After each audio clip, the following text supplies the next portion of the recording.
తాకట్లో ఉన్న మీ బంగారాన్ని విడిపించి ఆ రోజు ఆన్లైన్ రేటుకి కొంటాం. Sharma gold company. అహ్మదాబాద్లో జరిగిన విమాన ప్రమాదం పెను విషాదాన్ని నింపింది. ఇప్పటి వరకు మనకు అందుతున్నటువంటి సమాచారం 270 మృతదేహాలు ఆసుపత్రికి చేరుకున్నట్టుగా తెలుస్తోంది. ఎందుకంటే ప్రమాద తీవ్రత ఏ స్థాయిలో ఉందో మనకి కనిపిస్తోంది. ముఖ్యంగా ఈ ప్రమాదం గురించి చర్చ వచ్చినప్పుడు ఇంత పెద్ద దేశ చరిత్రలో అతిపెద్ద విషాదంగా మిగిలిపోయినటువంటి ఈ విమాన ప్రమాదం జరిగినటువంటి చర్చలో ఈమె గురించి మనం ప్రత్యేకంగా మాట్లాడుకోవాలి. ఎందుకంటే విమానంలో 242 మంది ప్రయాణం చేస్తే కేవలం ఒక్కళ్ళే బతికి బయటపడిన పరిస్థితుంది. అతని పేరు విశ్వాస్ కుమార్ రమేష్, 40 సంవత్సరాలు. అతను సీట్ నెంబర్ 11A బుక్ చేసుకున్నాడు. ఎమర్జెన్సీ విండో సీట్ నుంచి అతను బయటపడి తన ప్రాణాలను దక్కించుకున్న పరిస్థితుంది. సో ఈమె గురించి కూడా మనం చర్చించాలి. ఈమె గురించి కూడా తప్పకుండా మాట్లాడుకోవాల్సిన అవసరం ఉంది. ఎందుకంటే ఈమె ఆలస్యం చేసింది విమానం ఎక్కడానికి. ఆ ఆలస్యమే తన ప్రాణాలు దక్కడానికి కారణమైంది. ఎందుకంటే ఈమె పేరు భూమి చౌహాన్. ఈమె అహ్మదాబాద్కు సంబంధించినటువంటి మహిళ. లండన్ నుంచి వెకేషన్ కోసం తన భర్తతో కలిసి లండన్లో ఉంటుంది. వెకేషన్ కోసం 2 సంవత్సరాల తర్వాత ఇండియాకు వచ్చింది, అహ్మదాబాద్కు వచ్చింది. అహ్మదాబాద్కు వచ్చిన తర్వాత ఇక్కడ వెకేషన్ పూర్తయిన తర్వాత మళ్ళీ లండన్కి ఏదైతే విమానం క్రాష్ అయిందో ఆ విమానం క్రాష్ అయినటువంటి ఆ విమానానికే ఈమె టికెట్ బుక్ చేసుకుంది. మధ్యాహ్నం 1:30 విమానంలో కూర్చుని ఉండాలి. అయితే ట్రాఫిక్లో ఇరుక్కుపోయింది భూమి చౌహాన్. తన భర్త దగ్గరికి మళ్ళీ వెళ్లేందుకు తను టికెట్ బుక్ చేసుకుంది. ఆ క్రాష్ అయిన విమానమే ఆ సీటే అందులో బుక్ చేసుకుంది. కానీ ట్రాఫిక్లో విపరీతంగా ఉండటం వల్ల చిక్కుకుపోయి 10 నిమిషాలు ఆలస్యంగా చేరుకుంది. లోపలికి ఎయిర్పోర్ట్లోకి వెళ్ళిన తర్వాత అధికారులు అనుమతించలేదు. మీరు ఆలస్యం అయిపోయారు, మీరు విమానం ఎక్కటానికి వీలు లేదని చెప్పి ఆమెను అక్కడే ఆపేసిన పరిస్థితుంది. నిరాశపడింది, నిరుత్సాహపడింది. 2 సంవత్సరాల తర్వాత మళ్ళీ నేను లండన్ నుంచి ఇక్కడికి వచ్చిన తర్వాత 2 సంవత్సరాలు వచ్చాను. ఇక్కడ ఫ్యామిలీతో అంతా బాగా ఎంజాయ్ చేశాను. మళ్ళీ తన భర్తను కలుసుకోవడానికి వెళ్తున్నాను. ఇక నేను ఎలాగూ ఈ విమానం నేను ఎక్కలేకపోతున్నాను, రేపు ఎల్లుండో మళ్ళీ టికెట్ బుక్ చేసుకోవాలని చెప్పి నిరాశతో ఆమె ఎయిర్పోర్ట్ నుంచి బయటకు వచ్చింది. బయటకు వచ్చి మళ్ళీ తన కారులో ఇంటికి వెళ్ళే ప్రయత్నం చేస్తుండగా ఒక్కసారిగా ఒక పెద్ద శబ్దంతో విమాన ప్రమాదం జరిగింది. ఎందుకంటే ఈ విమానం ఎప్పుడైతే టేకాఫ్ అయిందో 1:38 టేకాఫ్ అయిన తర్వాత 30 సెకండ్ల వ్యవధిలోనే విమానం ఆ ఎయిర్పోర్ట్కి అతి సమీపంలో ప్రమాదం జరిగింది. ముందుగా ఒక చెట్టుని ఢీకొట్టింది. ఆ తర్వాత మెడుకోలు ఉన్నటువంటి ఈ బీజే హాస్పిటల్కి సంబంధించిన హాస్టల్ భవనాన్ని చాలా బలంగా ఢీకొట్టి వెంటనే పేలిపోయింది. పెద్ద ఎత్తున మంటలు వ్యాపించాయి. ఎందుకంటే ఆ ఎయిర్పోర్ట్ వరకు సౌండ్ వచ్చింది. అంత పెద్ద బ్లాస్టింగ్, క్రాషింగ్ జరిగినటువంటి పరిస్థితి. ఆ విమానంలో ఉన్నటువంటి అందరూ కూడా చనిపోయారు. ఆ మంటల్లో కాలి బూడిదైపోయినటువంటి పరిస్థితి. మొత్తం 242 మందిలో ఒక్కళ్ళే బతికి ప్రాణాలతో బయటపడ్డ పరిస్థితి. ఎప్పుడైతే ఆ వార్త భూమి చౌహాన్ చూసిందో, ఎందుకంటే ఆ విమానంలో తాను ప్రయాణం చేయాల్సి ఉంది. కానీ అదృష్టవశాత్తు మనకు ఒక సామెత గుర్తుంటుంది, ఆలస్యం అమృతం విషం అంటారు. కానీ ఈమె ఆలస్యం చేయటం వల్ల అదృష్టంతో ఆమె బతికిన పరిస్థితి ఉంది. ఇది రివర్స్ అయిపోయిందనమాట. తను ఇక్కడ ట్రాఫిక్లో చిక్కుకుపోవటం కావచ్చు, ఆ దేవుడు నన్ను కాపాడాడు. తాను గణపతి దేవుడిని బాగా కొలుస్తారు. ఆ గణపతి దేవుడే నన్ను బతికి ప్రాణాలతో ఈ విధంగా ఉంచాడని చెప్పి తను నమ్ముతోంది. తర్వాత తన ఎక్స్ వేదికగా తన పోస్ట్ కూడా పెట్టింది. తర్వాత తన మిత్రులకి, సన్నిహితులకి, కుటుంబ సభ్యులకి తన క్షేమ సమాచారాన్ని చేరవేసినట్టు పరిస్థితుంది. ఆ గణపతి దేవుడే నన్ను కాపాడాడు. నేను ఆలస్యం అయిపోయింది, ఇంకా నేను పూర్తిగా నిరాశలో ఉండిపోయాను. నేను ఈ విమానం మిస్ అయింది కాబట్టి మళ్ళీ నేను బుక్ చేసుకోవాల్సిన పరిస్థితి ఉంది. నేను సమయానికి చేరుకోలేకపోయానని చెప్పి ఆ క్షణం తను బాధపడింది, నిరాశతో ఉంది. కానీ తను మళ్ళీ ఇంటికి వెళ్ళే సమయంలో కారులో ఉండగానే ఈ వార్త విన్న తర్వాత తను నిజంగా నా శరీరం వణికిపోతోంది. నేను ఇంత పెద్ద ప్రమాదం నుంచి బయటపడ్డాను, ఆ దేవుడు నన్ను కాపాడాడు, నాకు అదృష్టం ఉంది, భూమి మీద నాకు నూకలు ఉన్నాయి అని చెప్పి ఆమె మాట్లాడినటువంటి పరిస్థితి. సో నిజంగా ఆ విమానంలో ప్రయాణిస్తూ కూడా ఒక వ్యక్తి, ఇంతకుముందు నేను చెప్పినట్టు ఆయన విశ్వాస్ కుమార్ రమేష్, 40 సంవత్సరాల వ్యక్తి, 11 నెంబర్ సీటు అతను బుక్ చేసుకున్నాడు. అతని గురించి కూడా మనం ప్రత్యేకంగా మాట్లాడుకోవాలి. ఎందుకంటే ఈ ప్రమాదం జరిగిన తర్వాత అందరూ చనిపోయారని చెప్పి వార్త ఎప్పుడైతే బయటకు వచ్చిందో ఒక్కసారిగా లేదు, ఒక అతను ప్రాణాలతో బయటపడ్డాడు అని చెప్పి సిపి మాలిక్ అనౌన్స్ చేశారు. అహ్మదాబాద్ సిపి చాలా స్పష్టంగా అధికారికంగా ప్రకటన చేశారు. ఒక వ్యక్తి ప్రాణాలు దక్కించుకున్నాడు. 11 నెంబర్ సీటు కలిగినటువంటి వ్యక్తి అతను ఆ ఎమర్జెన్సీ విండో గేట్ నుంచి ఒక్కసారిగా బయటికి దూకేశాడు. దూకిన తర్వాత అతను కింద పడిన తర్వాత స్వల్ప గాయాలతోనే, చిన్నపాటి రక్త మరకలున్నాయి, స్వల్ప గాయాలని అతను కుంటుకుంటూ, ఆ వీడియో కూడా నిన్న మనం చూస్తున్నాం, ఇప్పుడు స్క్రీన్లో కూడా మీరు చూడొచ్చు. అతను కుంటుకుంటూ అంబులెన్స్ ఎక్కే ప్రయత్నం చేస్తున్నాడు. అక్కడ చుట్టుపక్కల వాళ్ళతో మాట్లాడుతున్నాడు. సో థ్యాంక్ గాడ్ ఒక ప్రాణమైన ప్రాణాలతో బయటకు వచ్చినటువంటి పరిస్థితి ఉందని చెప్పి దేవుడికి మొక్కుకున్నటువంటి పరిస్థితి ఉంది. సో అతను కూడా ఇక్కడ ఫ్యామిలీని కలవటానికి వచ్చాడు. మళ్ళీ లండన్కి వెళ్ళటానికి బుక్ చేసుకున్నాడు. 11 నెంబర్ సీటు బుక్ చేసుకున్నాడు. ఎమర్జెన్సీ విండో గేట్ పక్కనే ఆ సీటు ఉండటంతో నేను ఈరోజు ప్రాణాలతో బతికి బయటపడ్డాను. ఎందుకంటే మిగతా వాళ్ళందరూ 242 మంది ఉంటే 241 మంది సజీవ దహనం అయిపోయారు, మంటల్లో చిక్కుకుని చనిపోయారంటే ఎంత దారుణమైనటువంటి పరిస్థితి. అంటే ఆ ప్రమాదం నుంచి బయటపడ్డప్పుడు అసలు నిజంగా ఒక షాక్కి గురింటాడు. తనకి ఏమీ మైండ్ కాసేపు పనిచేయ ఉండదు, పూర్తిగా ఒక బ్లాంక్ అయిపోయి ఉంటాడు. సో ఎలాగో ఆ దేవుడి దయ వల్ల ప్రాణాలు దక్కించుకున్నానని చెప్పి అతను చెప్తా ఉన్నాడు. ఆసుపత్రిలో చికిత్స పొందుతున్నాడు. నిన్న హోంమంత్రి అమిత్ షా పరామర్శించారు. ఈరోజు ప్రధాని నరేంద్ర మోదీ కూడా సంఘటనా స్థలాన్ని పూర్తిగా పరిశీలించి అసలు ఈ ప్రమాదానికి కారణం ఏంటి అధికారులతో మాట్లాడబోతున్నారు.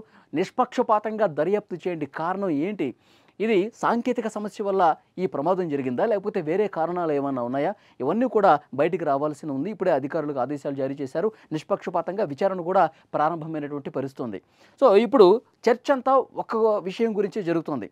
అసలు ఈ ప్రమాదానికి సాంకేతిక సమస్య ఎందుకు ఉంటే, ఒకవేళ గుర్తించకపోవటానికి రీజన్ ఏంటి, దీని మీద పెద్ద ఎత్తున చర్చ జరుగుతోంది. సో వీళ్ళందరూ కొంత ప్రాణాలు దక్కించుకున్నారు. ఏమేమో విమానం ఎక్కకుండానే ఆలస్యం కావటం వల్ల ప్రాణాలు దక్కించుకుంది. ఒక అతను అదృష్టవశాత్తు ఆ విండో సీట్, ఎమర్జెన్సీ విండో ఏదైతుందో అక్కడి నుంచి దూకి ప్రాణాలు దక్కించుకున్నాడు. కేవలం 2 బతికిపోయిన పరిస్థితి ఉంది. కానీ ఇంత పెద్ద ప్రమాదం దేశ చరిత్రలోనే అత్యంత విషాదకర ప్రమాద ఘటనల్లో ఒకటిగా నిలిచిపోతుంది. ఇందులో గుజరాత్ మాజీ ముఖ్యమంత్రి విజయ్ రూపానీ కూడా ఉన్నారు. ఆయన గురించి మనం ప్రత్యేకంగా మాట్లాడుకోవాలి. మృదు స్వభావి, రాజకీయాల్లో తనదంటూ ఒక ప్రత్యేకమైన ముద్ర వేశారు.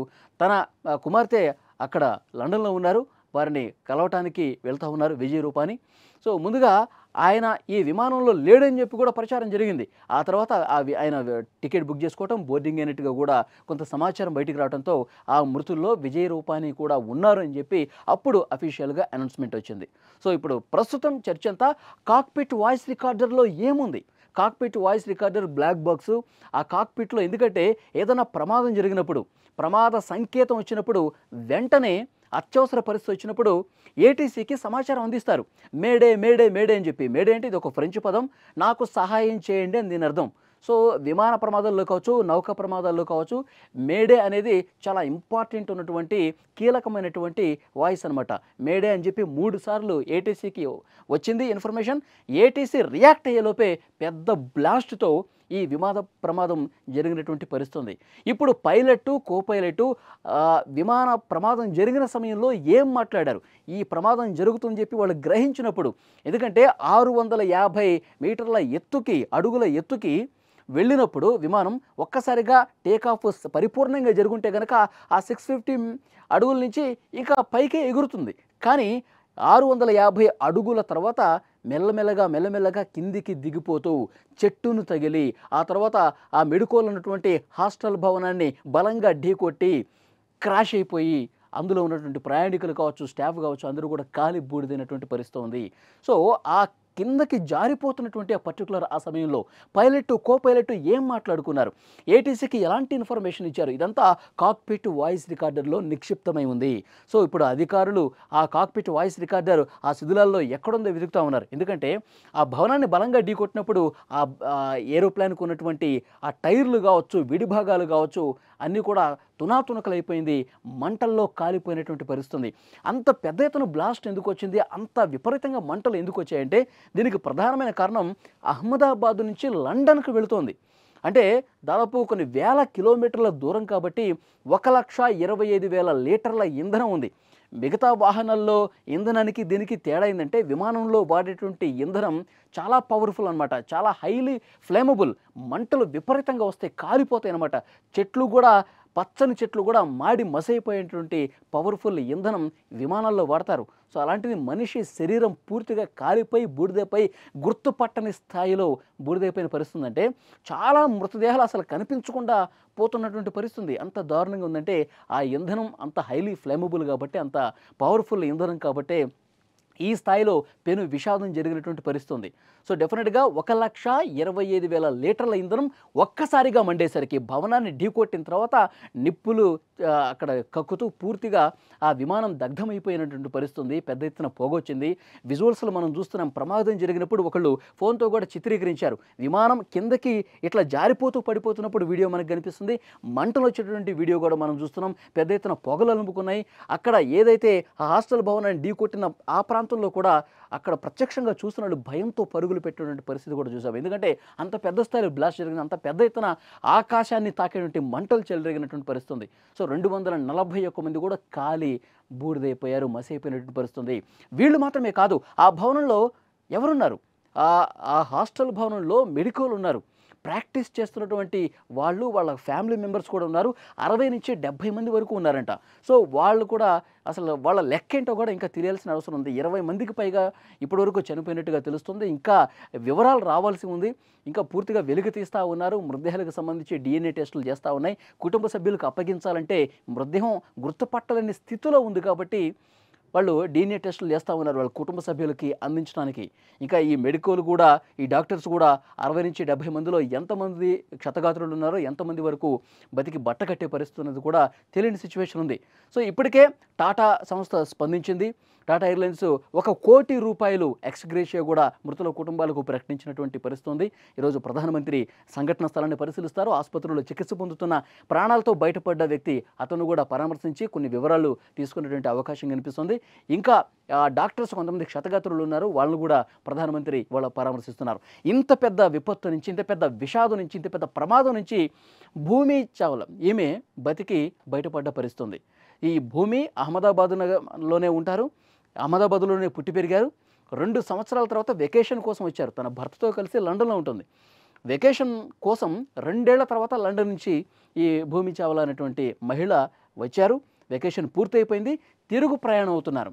ఈ ప్రమాదం జరిగినటువంటి విమానానికి మధ్యాహ్నం 1:30 బయలుదేరే విమానంలోనే టికెట్ ఏమి బుక్ చేసుకుంది.